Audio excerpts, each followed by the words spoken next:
الحمد لله ما هذا إلهي وأسقنات مركز سيداس درتد وهان إلهي ومهد علينا يا خلاف دير ومدة دير سوجي تمي والسنة ترسدي واللباتن سنة سوقات إنس نوقف صومان وسنوقف صوم ما قبنين مركز كما قبنين فكر كاين كما قبنين أركتدين كما قبنين مال كاين كما قبنين رجل مدين وحاس كوكب سمي قطر إله الحمد لله إلهي بام هذا السكال إلهي بام تورينينا مركز سيداس درتد إلهي بام هذا السكال وحي كدم بي وهان هد علينا يا ولا لها سمروب ودلين يرده وهل كان حفلة وناكسن دقي ولا له هذا بعد عد أبلوين ته به يبقر كسو غيب قليي وفكر كود قليي مال كود قليي meel ay joogan dalka gudihiisa magaalada xamar iyo dibadda intaas ma hata ka gaarto ayaan u mahad celinaya waxaan u mahad celinayaa beesha Samaroob oo u istaagtay in ay midowdo dadka haddii aswada dhashay khilaaf waa dhex imaana khilaaf inuu dhaco ashaki waay waxaa la yiraahdaa lama oo dafku doodaysa hadii aragto oo dhaxal ku doodaysa hadii aragto dhalinyarina maxay tahay dheh laba hadii wax ka dhaxeeyaan inuu khilaaf dhaco waa waajib muqaddas dhaqan haduu meesha ka jira labada qof hadii ay dhaqan wadaag yihiin xataa walow kaana dheef wadaagaano dhaqan wadaagaano diris ahaadaano khilaaf inuu yimaado waxay kamid tahay nolosha caadiga laakiin waxa la rabaa in dib loo fiiriyo oo leeyso tanasulo marka وتعاونوا على البر ليس ما تنسل كرو إلا إلهي رالي كان نقض مهني أنا كمان تا وحان فرحد آدي لما يسلا هاي ومرول بفكر كي وهذه واحد شيء لهاي أن كل شيء كرن وقلبي كوري جناي إن مدة خلاف بدن ونحيل وأن كلا قنن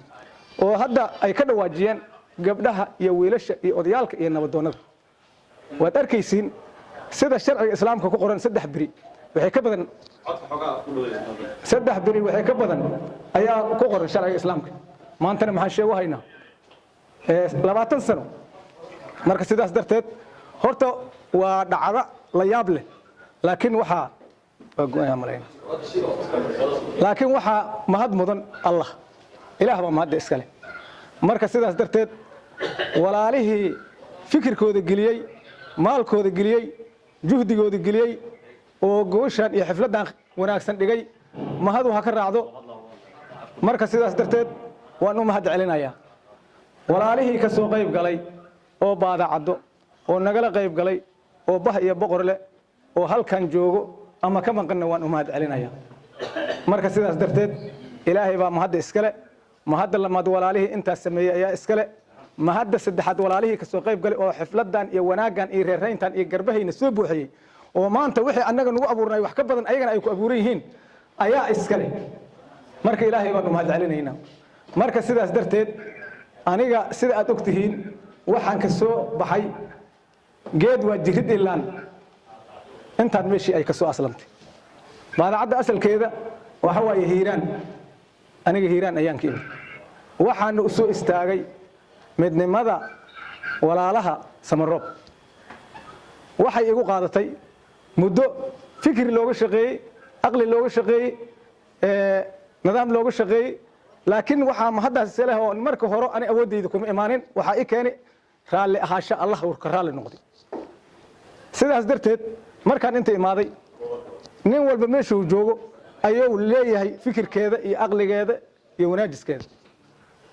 aniga ma lahayn fikirkaygan ku imid khibradaydan ku imid xanuunkan ku imid midna haystaan ku imid laakiin waxaan helay walaalo wanaagsan oo garbaha iga galay oo idaan daheeyay oo halkii aan higsanaynin na gaarsiiyay fikirkooda geliyay habeen u soo jeeday garab taagnay maalin aan ka hirgelin meel walba dalka iyo dibadda isku xiraayay dhaqaale badan ku bixiyay marka walaalahaasi ma hata ka raacdo marka sidaas darteed midii aan ogeen ama aad ogeedeen ilaahay baan mahad ugu celinay waxaan ilaahay ka baryaynaa mid kasto oo reer baadacada dhex taalo ama jifa ha ahaato ama guud ha ahaato ina ilaahay idinkii waxaan ilaahay ka baryaynaa saacadan wixii ka dambeeyo inay saan noogu dhamaadaan biidnillaahi alkariim ilaahayna waa ka baryaynaa ilaahay laa taqnaduu min raxmatillahi naxariistiisa lagama quusto haddii aan ilaahay ku kalsoonaano ilaahay haddii aan ku kalsoonaano oo ilaahay aan barinin ilaahay waa naga ajiibi doonaa biidnillaahi alkariim marka sidaas darteed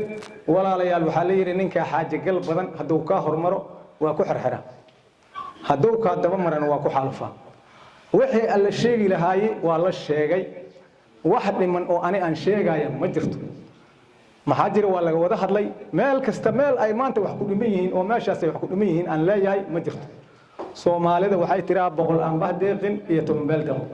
marka waxaan hadda u istaagay waxa waaye inaan walaalahaas u mahad celiyo kuwa kalena aan u mahad celiyo marka waxaan u dardaarmayaa walaalahayga samaro oo maanta muddo kala maqnaay inay qalbiga ka heshiiyaan isu tanazulaan camalka ay qabteen akhlaas aska ahaado dadka hadduu walaal yahay wax way kala maraan wixii la soo maray in dib loo fiirinin